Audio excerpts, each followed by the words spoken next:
Welkom bij Extra Journaal, nieuws uit Curaçao, vers van de pers.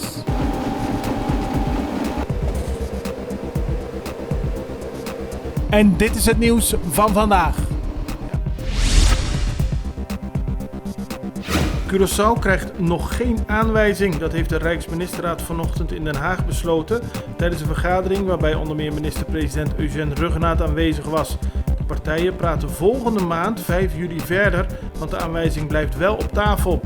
Curaçao krijgt voorlopig respijt in verband met de crisis in het naburige Venezuela. Die drukt zwaar op met name de toeristische sector en de handel.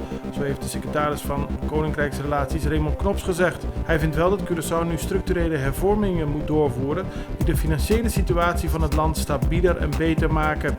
Eugène Ruggenaat zei vanochtend tijdens een persconferentie via videoverbinding met Den Haag dat hij blij was dat er geen aanwijzing is opgelegd, maar dat er nu hard gewerkt moet worden om te zorgen dat Curaçao daadwerkelijk veranderingen gaat doorbrengen in de financiële situatie.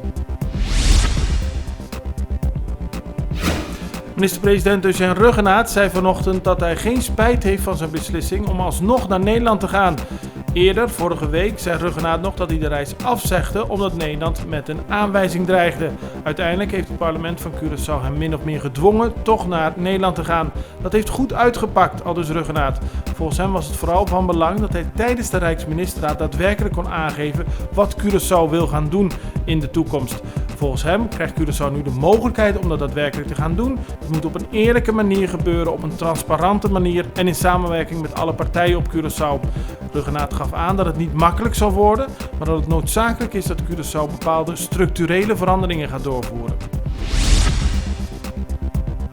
Terwijl 3 ministers in Den Haag overleg hadden over een mogelijke aanwijzing, is er op Curaçao onrust gaande onder mensen die bang zijn dat de komende maatregelen die genomen moeten gaan worden wellicht gevolgen zullen hebben voor de werkgelegenheid.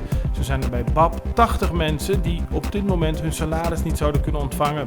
Minister van Financiën Kenneth Gijsberta legde vanochtend tijdens de persconferentie uit dat het om mensen gaat die op projectbasis voor BAP werken en dat hun contract wellicht binnenkort afgelopen is. Op die manier zouden zij dus gewoon afvloeien en gaat het niet over ontslagen. Later op de dag zullen op Curaçao verschillende vakbonden bijeenkomen om hun standpunt te bepalen over de huidige situatie. Volgens Frensel Sillier, die is de woordvoerder van Solidaridad Syndicaal, kan het niet zo zijn dat mensen hun baan verliezen omdat de politici geen goed beleid hebben gevoerd. Bob Tra is met ingang van gisteren, vooruitlopend op zijn definitieve aanstelling, door de Raad van Commissarissen van de Centrale Bank van Curaçao en Sint Maarten benoemd tot president. De Raad van Commissarissen heeft op 11 maart 2019 aan de minister van Financiën van Curaçao en de minister van Financiën van Sint Maarten de aanbeveling gedaan om Tra te benoemen tot president van de bank.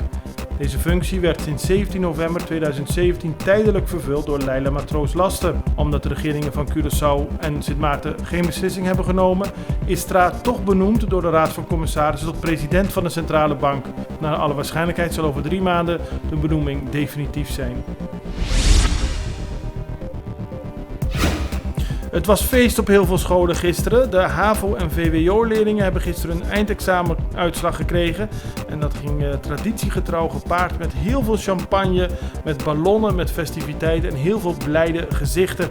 Tegelijkertijd is ook bij het funderend onderwijs een feest gevierd, omdat er nogal wat scholen bekend maakten waar de leerlingen naartoe gingen.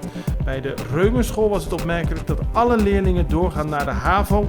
En bij St. Margaretha College was men zeer blij, omdat 100% van de leerlingen daadwerkelijk overgaan. Dus niemand blijft zitten in groep 8. Een pas bien naar alle docenten, naar alle leerlingen en natuurlijk ook aan de ouders.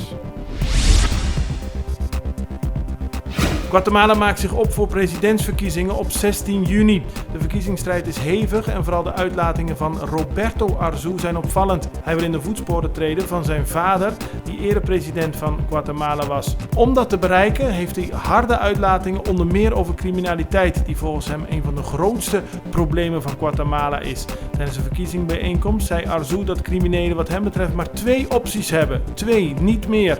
Of ze houden ermee op, of ze zullen sterven. Una oportunidad les voy a dar. Una, no dos. O se rinden en ese momento, o ahí mismo se mueren. Dit was Extra Journaal met nieuws uit Curaçao in het Nederlands, elke doordeweekse dag. Tot de volgende keer.